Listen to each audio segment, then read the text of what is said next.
In this final part of our immunological tolerance chapter, we will now talk about peripheral B cell tolerance, about the mechanism of peripheral B cell tolerance.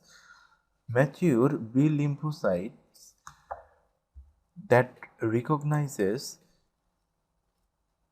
self-antigen in the peripheral tissue in the absence of specific helper T cell may be rendered functionally unresponsive or die by apoptosis. Signals from helper T cell may be absent if these T cells are deleted or anergic, or if the antigens are non-protein antigens. Since self-antigens do not elicit innate immune response, B cells will also not encounter any of the cytokines or other signals that are induced during such responses. Thus, as in T cells, antigen recognition without additional stimuli results in tolerance. So, what is happening here?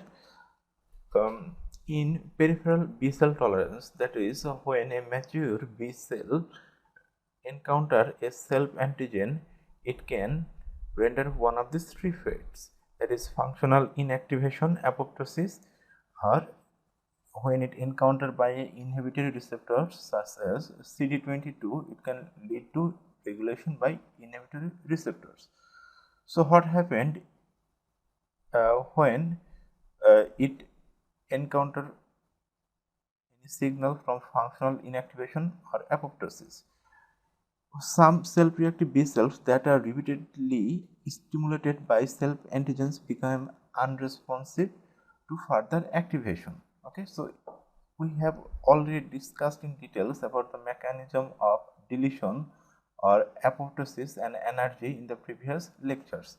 So apoptosis will trigger when it receive a negative selection signal, and functional inactivation will trigger when it is blocked by certain molecules such as soluble antigens, or it can also be rendered inactive due to the repeated stimuli of the self antigens molecules.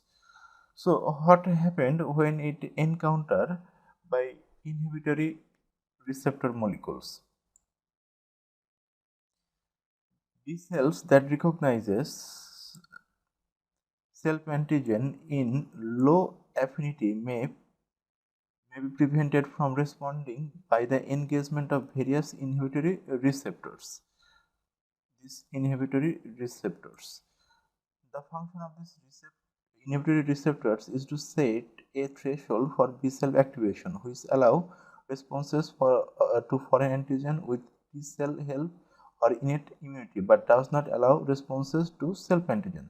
The mechanism of peripheral tolerance was revealed by studies showing that mice with defects in the SHP1 tyrosine phosphatase or the CD22 inhibitory receptor develop autoimmunity. So these are the inhibitory molecules, CD22 or tyrosine phosphatase, SHP1. These are the inhibitory molecules that block the B cell receptors. This mechanism triggered when the one B cell is encountered by a self antigen in low avidity.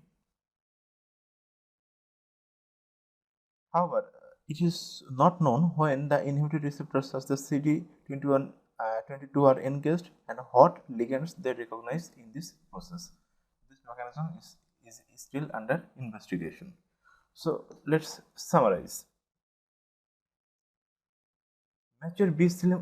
So, what is the mechanism of peripheral B cell tolerance? Mature B lymphocytes that recognize self-antigen in the peripheral tissues in the absence of specific helper T cells may be rendered functionally unresponsive or die by apoptosis. So, when a mature B lymphocyte encounter a self-antigen with high avidity, it can render unresponsive, that is energy, or it can be deleted by apoptosis due to a negative selection signal. B cells that encounter self antigen in peripheral tissue become energetic or die by apoptosis. In some situation, recognition of self antigen may be triggered may trigger inhibitor receptor that prevent B cell activation. So one of the example of such inhibitors are CD22. So the mechanisms of how this CD22 works is still under investigation. So tolerance can be also induced artificially. Foreign antigens may be administered in ways that preferentially induce tolerance rather than immune responses. Understanding how to induce tolerance may understanding how to induce tolerance by antigen administration is the key to developing antigen specific tolerance as treatment strategy for immunologic disease. So artificially induced tolerance is very important to treat autoimmune diseases. To treat immunologic diseases, protein antigens administered cutaneously with adjuvants.